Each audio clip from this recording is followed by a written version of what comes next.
Hi, my dears. I'm taking the train from Berlin to Rheinsberg, a fairy tale town in Brandenburg, northeast Germany. Summer here is perfect for little getaways, and from Berlin it takes less than 2 hours, super convenient for a day trip. After arriving at Rheinsberg Mark station, you still need to pop on a bus to get into the town center. For me, it's a perfect way to enjoy a refreshing escape from the city. Outside of Germany's bigger cities, you will still find towns that kept their original German-style architecture. And guess what? There is even a castle here.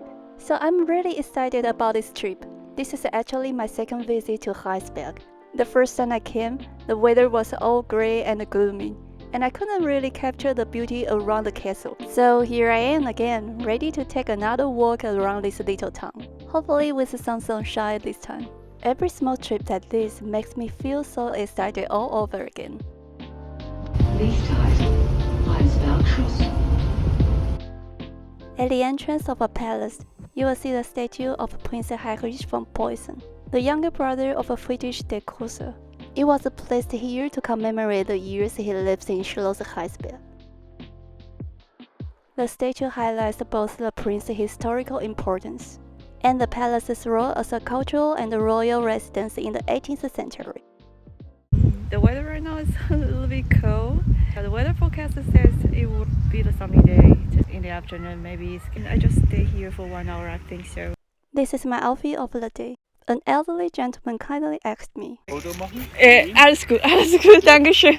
I didn't really do the homework last time. When I came back to Berlin, I saw the Instagram photos. I should go to the other side to shoot this part. Luckily, after a while, I got pretty lucky. The sun finally came out. In Germany, you really do have to check the weather before heading out. Especially here in northern Germany, the winds can be so strong. On my walk, I stumbled upon a trail leading to the forest. It's actually part of Schloss Rheinsberg Gardens. Across the corner you could say stands Schloss Rheinsberg. And right here stands the Rheinsberg obelisk, an 18th century garden ornament that symbolizes the Prussian power and the cultural taste. It's getting warm. I'm in the forest. Through my lens, the rainbow light kept shifting and crossing, almost like a group of little fairies dancing inside it. Such a magical moment in nature, and definitely the most beautiful surprises of this trip. By noon, the sky had completely cleared. On my way down, the view of Schloss Rheinsberg against the blue sky, white clouds, and the green leaves was just like a painting, absolutely breathtaking.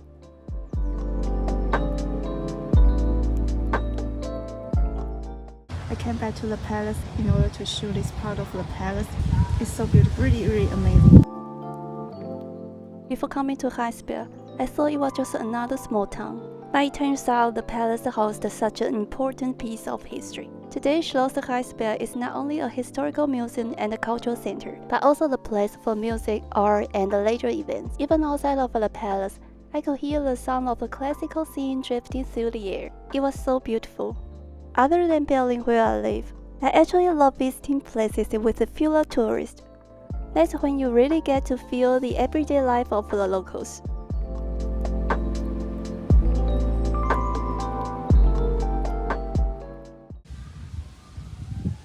Compared to the weather this morning, the weather is super nice right now. Don't want to say goodbye to Schloss Rheinsberg.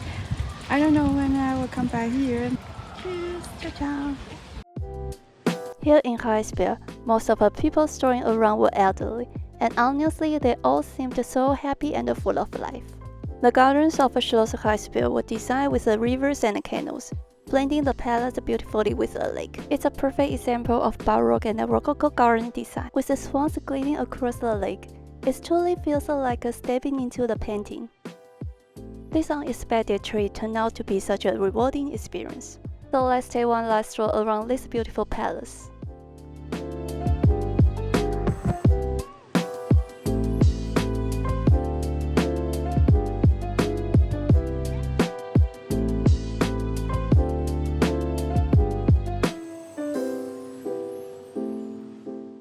After exploring the gardens, I wandered through the streets lined with colorful timber houses that look straight out of a fairy tale. Every home is charming and unique.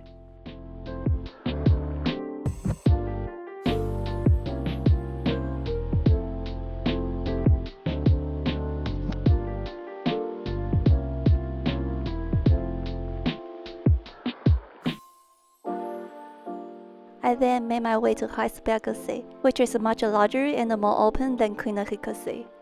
In summer, it's a popular spot for water sports, camping and cycling, a holiday retreat once favored by nobles and royals. Back in the town center, you can really see the mix of Baroque, classical, and traditional German architecture.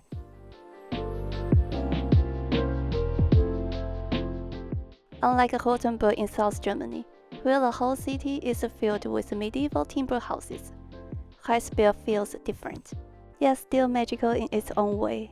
I really appreciate that many small towns here preserve their old homes without building random new ones, keeping that authentic charm alive.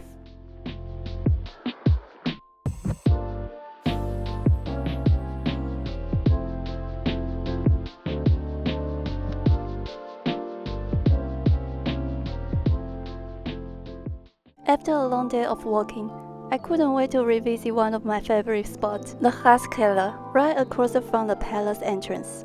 This time I ordered Wiener Schnitzel with potatoes, absolutely delicious. Last time I tried pan-seared chicken breast with vegetable and bread. It was just as amazing. It first opened as a princess wine cellar back in 1744, and later revived as a restaurant in 1986. To head back, you need to take the bus to the train station. I got a little bored while waiting for the bus, so I walked back and forth in front of the traditional wooden houses, capturing this beautiful picture-perfect moment before leaving the town. As the bus drove through the countryside with the sunshine spilling over the fields, I feel completely content. In Germany, whether living or traveling, sunny days always feel extra precious. Funny how it is, when you live somewhere hot, you crave for the cold. When you live somewhere cold, you long for the warmth.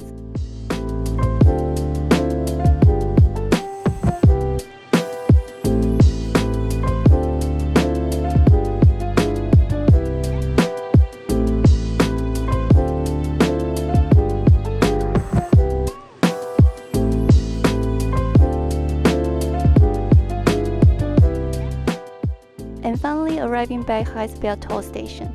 This trip ended just the way I love it. Another joyful day well spent.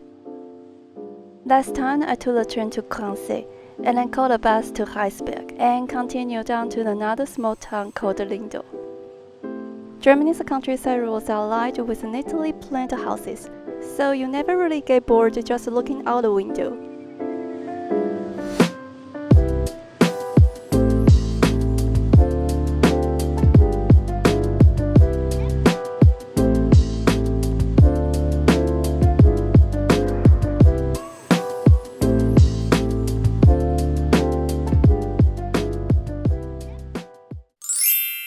Lindow is known for the town of the three lakes, surrounded by the Woodsee, Duckelagsee, and the Fearlessee. The real charm here lies in its old town street. You will find a Baroque-style church with a striking tower, neoclassical buildings, and beautifully restored historical houses. Unlike Rheinsberg, the houses here feel much older. Sometimes I even wondered, do people actually still live in them? The famous site here is the Kloster Lindow. The town sits right inside the Naturpark Städtchen Lindow, surrounded by lakes and forest, making it a popular spot for wellness retreats and holidays. From Rheinsberg, it only takes about 20 minutes by bus to reach Lindow.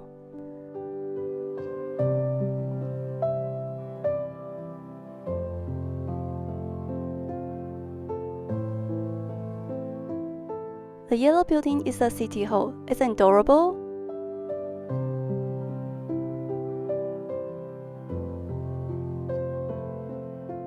I had already made it down to the lakeside and was ready to explore further.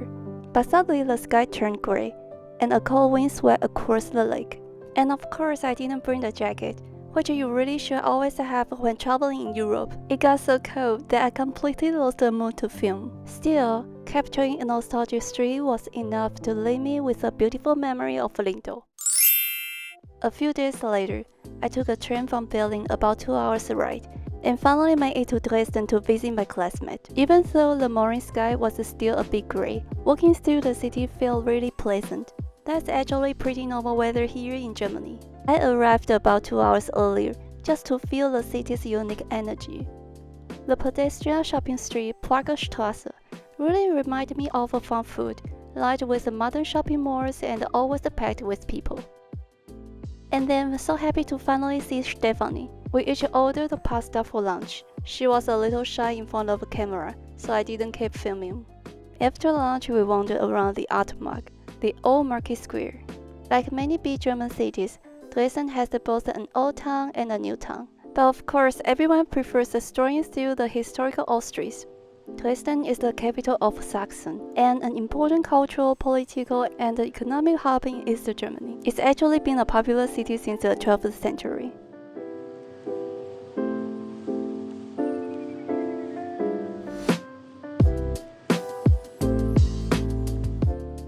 Later, I reached the Neumarkt and wow! I was blown away by the stunning traditional houses towering all around. In the center stands the Martin Luther statue, and right behind is the Frauenkirche, which was destroyed during World War II but rebuilt and reopened in 2005. The whole square was lively. Piano music floating through the air, mingling with the sound of church bells, as everyone enjoyed a summer afternoon. Next, I headed to the Prussia Terrace, often called the Florence of the Elbe. Strolling here is absolutely breathtaking. The wind blowing off the river is strong, and behind me stands the Kunsthalle in Lipsiusbau. From the moment I entered Dresden's old town, I could really feel it. The buildings here are massive and imposing. Sure, many classical European buildings look similar, but there's something about Dresden that just feels so powerful. I even used a wide-angle lens, and I still couldn't fit everything in the frame. Palaces, churches, and museums are tightly packed, and for the moment, I feel like a miniature Alice in Wonderland, surrounded by these enormous giants. Straight ahead is the Dresden Hofkirche, and stretching behind it is the Residence Schloss. This area is so intricate that every corner makes you stop and stare. I constantly amazed at the sheer scale and the detail of the architecture. Wow! On its walls you will find the Fürstenzug, all parts of the Residence Schloss complex. Finally, I walked back from the center of Dresden.